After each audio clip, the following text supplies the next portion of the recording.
everyone, it's Lisa Ross, though you may know me better as Paper Daisy Creations. And today I'm going to be showing you how to make the conch stitch with your knitting. This is part of my Beach Nights pattern, though you might have also seen this in the Just Beachy pattern. And I absolutely love this stitch pattern because you only ever work one color at a time, but you slip stitches in between in order to create what looks like some more complicated color work than it actually is. Now, none of the steps on this conch stitch are particularly difficult, but we're going to work through them together, and I will guide you through the process.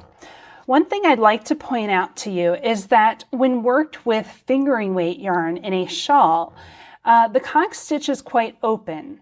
So I don't want you to be alarmed if your stitches look much more open than the worsted weight version that I'm going to show you for this tutorial. I find that worsted weight yarn is easier to see in a video format for following steps, but this is what your results are going to look like, where you have these open holes, the opening of the conch stitches, and even what look like wide V's in between. That's how the slip stitches present themselves when worked in a fingering weight yarn for a shawl design. So what you can see here, this is a worsted weight version of the conch stitch, and you can see it's not nearly as open. So depending on what yarn weight you are using, your stitches may or may not be as open as the shawl, or more puffy and closed up like they are in this worsted weight yarn. I have created these conch stitches so that they are staggered from row to row, and there are two ridges of garter stitch in between. So right side, wrong side, knitting creates one garter ridge, and we've got two of those right here. This is just a tutorial on the conch stitches, so be sure you follow the patterning for your edge stitches. That's going to be very important. So let's get started. The first thing I'm going to do, you can see that I've got two yarns attached. I have my main color, this dark green, and my contrast color, which is this beautiful light blue. And I am going to work my edge stitches. Now, what I always recommend for a shawl is that you want to carry the yarn that is not being used up the wrong side of the shawl. Now, if I do nothing to carry it, I can end up with loops along the edge of my shawl. So I'm going to show you my little trick for carrying the yarn. So I'm going to knit the first stitch, but when I go into the second stitch, before I knit it, I'm just going to cross the yarn that's not being used over the yarn that is being used. And I knit that stitch. And what that does is it traps this yarn along the wrong side of the shawl on the second stitch. So it's not near the edge, you don't get those loops along the edge, and it creates a nice clean finish. All right, I'm going to begin the patterning. So for this one, I'm going to begin with a slipped stitch. So whenever you're slipping stitches, you almost always go in purlwise unless the pattern indicates otherwise. So I'm going to slip that main color purlwise with the yarn, the working yarn, held in back. And that's usually abbreviated WYIB, with yarn in back. And that keeps that working yarn behind the slip stitch. All right, I'm going to begin the conch stitch. Now, the first part of a conch stitch is making 5 KW3s. So for these next 5 stitches, I'm going to be going in and wrapping the yarn 3 times before I create each knit stitch. So I go into the first stitch and I wrap the yarn 1, 2, 3 times around. You can see I like to hold it with my pointer finger to pull it through. Of course, if you are a thrower with your yarn, you may hold it with your left hand instead. And so what I've done right here is created an elongated stitch. This has been wrapped 3 times, but it's not knotted at all. So when I get back to the back side, I'm just going to drop the extra loops and have a super long stitch right there.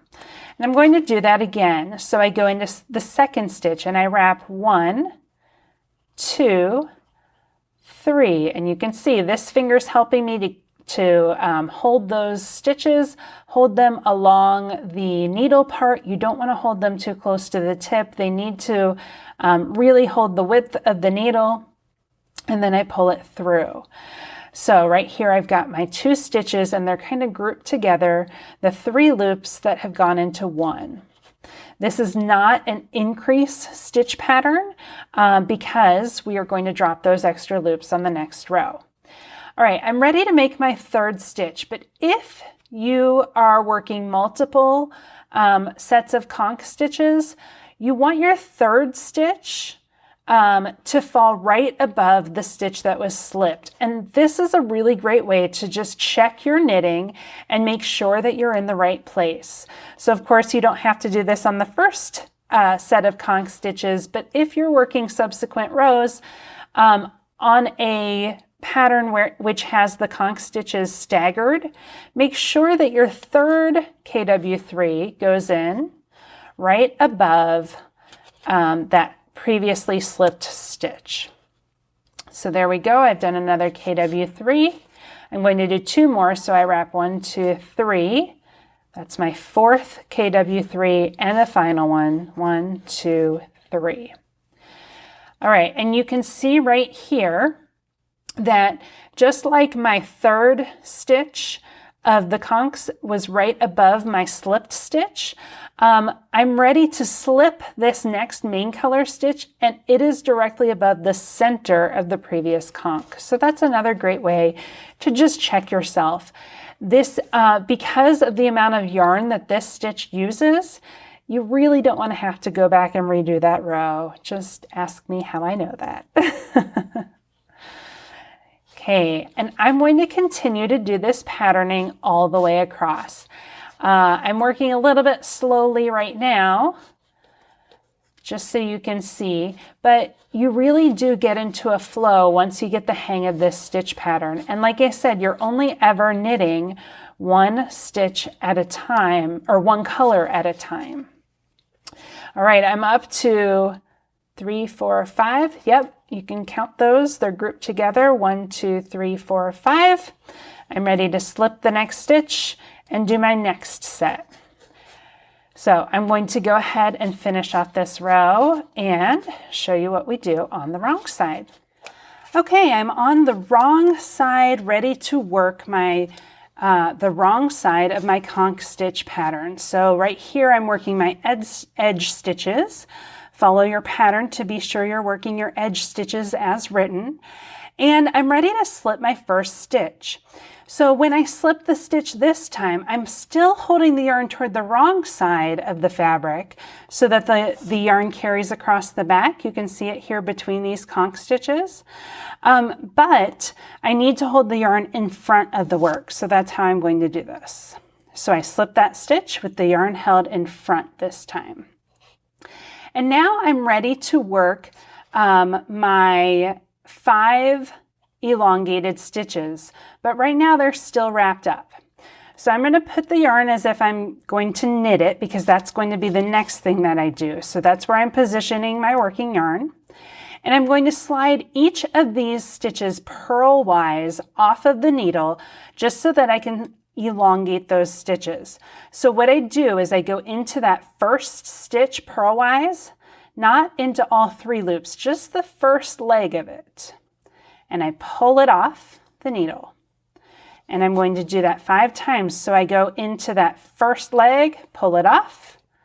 That's 2, pull it off, 3, pull it off, 4, and finally pull it off 5.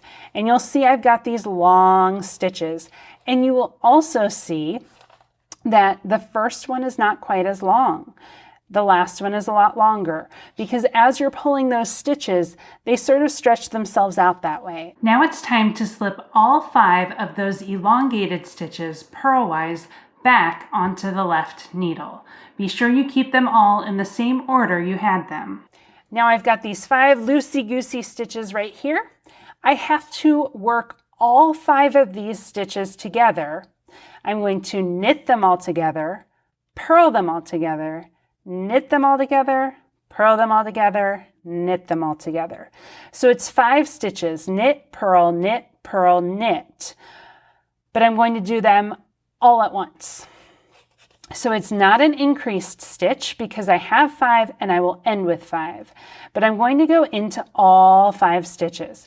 What I like to do is sort of tug this end down a little to keep it elongated so I can reach in and pick up all 5 strands. Now I'm pretty practiced at this. I love this stitch pattern and I've used it quite a bit. So I can go into those 5 pretty easily. But the first few times you do it, just remember it might be a little bit of practice working that out, going into all 5 stitches, and you definitely want to check to be sure that none are left out. So I go into all 5 and I knit them.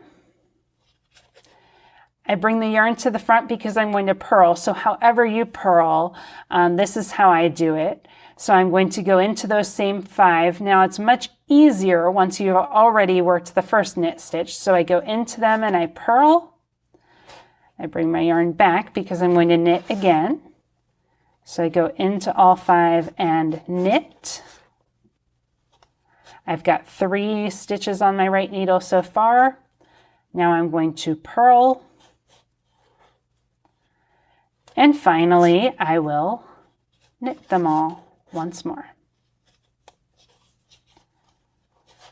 And that is 1, 2, 3, 4, 5. Can you see those right there? It's tricky because they're all bunched together. When I come back to those stitches, I'll be working from the right side, so I'll be working from this way. I have to be sure to keep them in that order because that's going to create my nice clean conch stitches. All right, I'm going to slip the next stitch with the yarn held in front, and I'm going to once again pull these 5 elongated stitches off the needles. So I go into the first leg and pull off 1, 2, 3, 4, 5.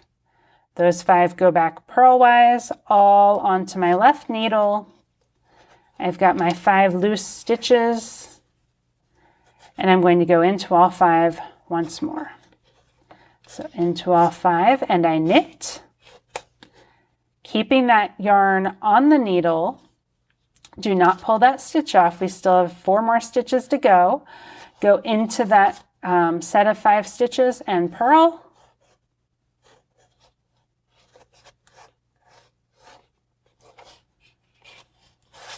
I'm going to knit, purl, and finally knit. And I've worked all 5 stitches. 1, 2, 3, 4, 5. Another important thing to note, you can see how it looks a little bit loose right here. And some of these stitches might look like that. This stitch absolutely requires blocking. When you wet block your knitting, you relax all those stitches, they even themselves out, and they end up with beautiful results. I'm going to do this next set a little bit faster just so that you can see that once you get the hang of this stitch pattern, it can actually go quite quickly. So I pulled off my 5. I slip them all back onto my left needle, and I'm going to knit, purl, knit,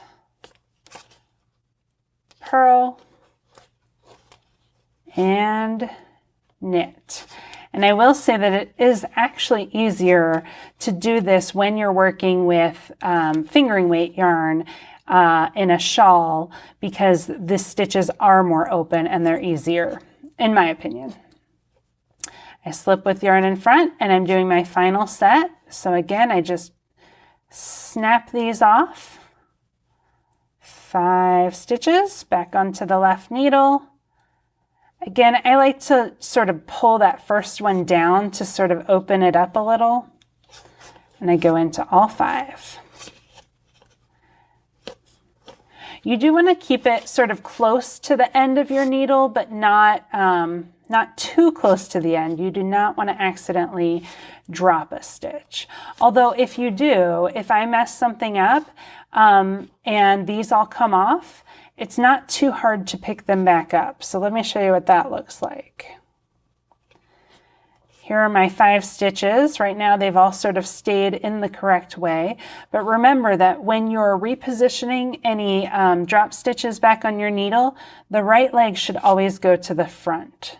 So I'm going to just slide those back in, making sure none of them are twisted and the right leg is in the front of all of them. And then I can just go back to working my 5 stitches.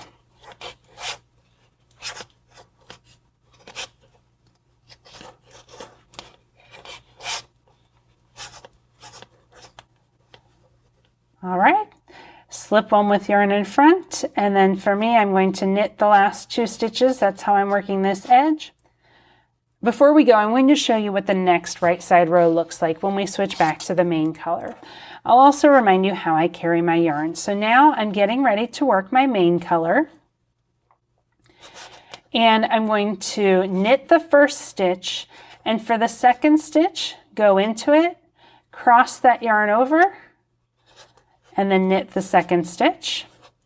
I go in, I'm going to knit that previously slipped stitch, and now I'm up to my conch stitches. I can see that I've got 5 stitches here, and this one keeps trying to climb over that other one. Just make sure that you're working them as you come to them. You want them to be in the correct order. 1, 2, 3, 4, 5. So I'm going to knit those. 1, 2, 3, 4, 5. And that's all there is to it. Just a reminder, this version right here that I demonstrated is a lot more closed up than you'll find on a shawl. You'll see that in the Beach Nights pattern, it's much more open because that yarn, I used fingering weight yarn with larger needles. Actually, I used the same size needles as I'm using on my worsted weight swatch, but this one, it's much more open work, which is what you want for a shawl. And of course, this Beach Nights pattern features lots of open work with lace and conch stitches, and it creates a beautifully draped masterpiece for your wardrobe. You can find this pattern and all my patterns on Ravelry and paperdaisycreations.com. And as always, I wish you very happy knitting.